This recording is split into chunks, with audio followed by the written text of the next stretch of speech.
question is that the practice of bhakti before initiation, after initiation. There's no such demarcation. Bhakti is transcendental.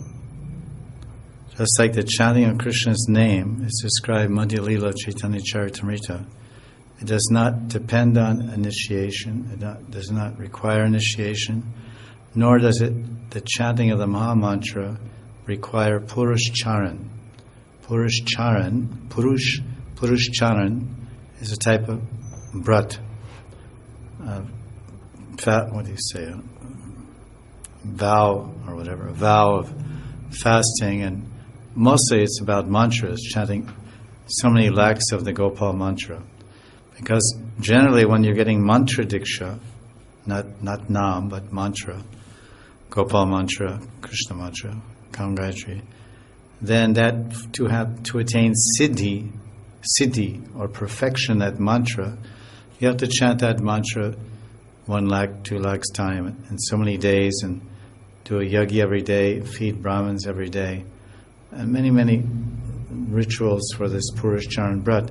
And many saints and sannyasis and many great devotees have done this to get that power, blessings, or ashirvad from that Ishta Devata, or even darshan of Saraswati, Hanuman, Krishna, whomever. But the chanting of the Hare Krishna Nam mantra, Nam, it does not wait for initiation, does not require.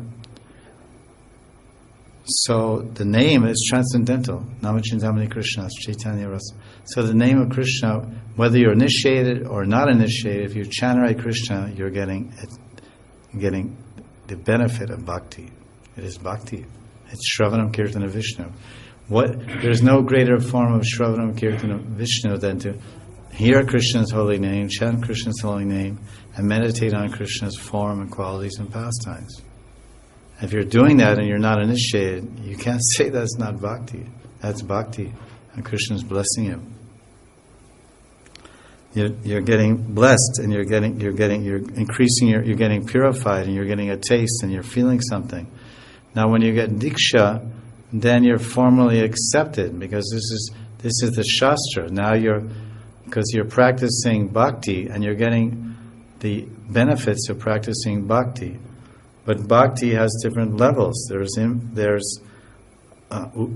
upadika bhakti with designations, and there's nirupadik, and so there's many types of bhakti.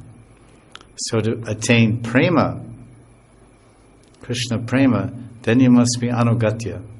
You must be anugatya with guru and parampara, because all comes down. So it is a limb of bhakti. We're doing bhakti, we're getting benefited. But we won't get prema without guru. Why? We're doing bhakti, we're getting purified, we're chanting the Hare Krishna mantra, it's doing Chaitra Dharvana Marjanam, it's purifying our greed and anger and lust. But the seed of bhakti has not come into our heart yet. What we're doing is the bhakti, you see, and we're getting purified, and we're getting attached to Krishna, we're becoming qualified. Then this is the role of the guru. The guru places the seed of bhakti, then that seed will become the fruit known as prema. But if that seed doesn't go in the heart from guru or Krishna, one is doing bhakti and getting benefit. But now that brings up another question which we discussed before, because in this verse, Brahmanda Brahmatikon Bhagavan Jeev Guru Krishna Prasadi Pai Bhakti Latta Bij, it says that Guru gives the seed of bhakti or Krishna gives the seed of bhakti. So now, if someone doesn't have a guru,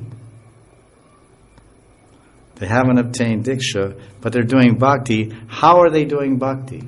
How are they practicing bhakti? Because there's 7 billion people on this world, or in this world, 7 billion, something like that.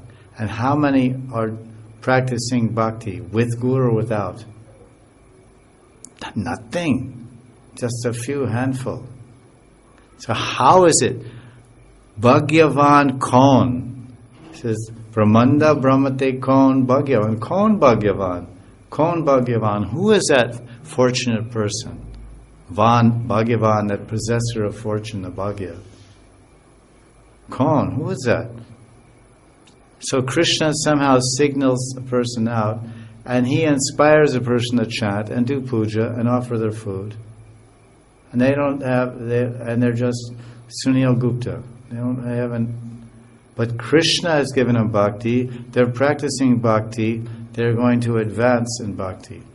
And as they advance in bhakti, then they'll understand the need for guru. Then they'll get guru. Then they'll get the seed of bhakti. Then they'll be able to practice pure bhakti, Shuddha bhakti, and attain prema. This is how it works. I don't accept this. Bhakti before and bhakti after. And bhakti after.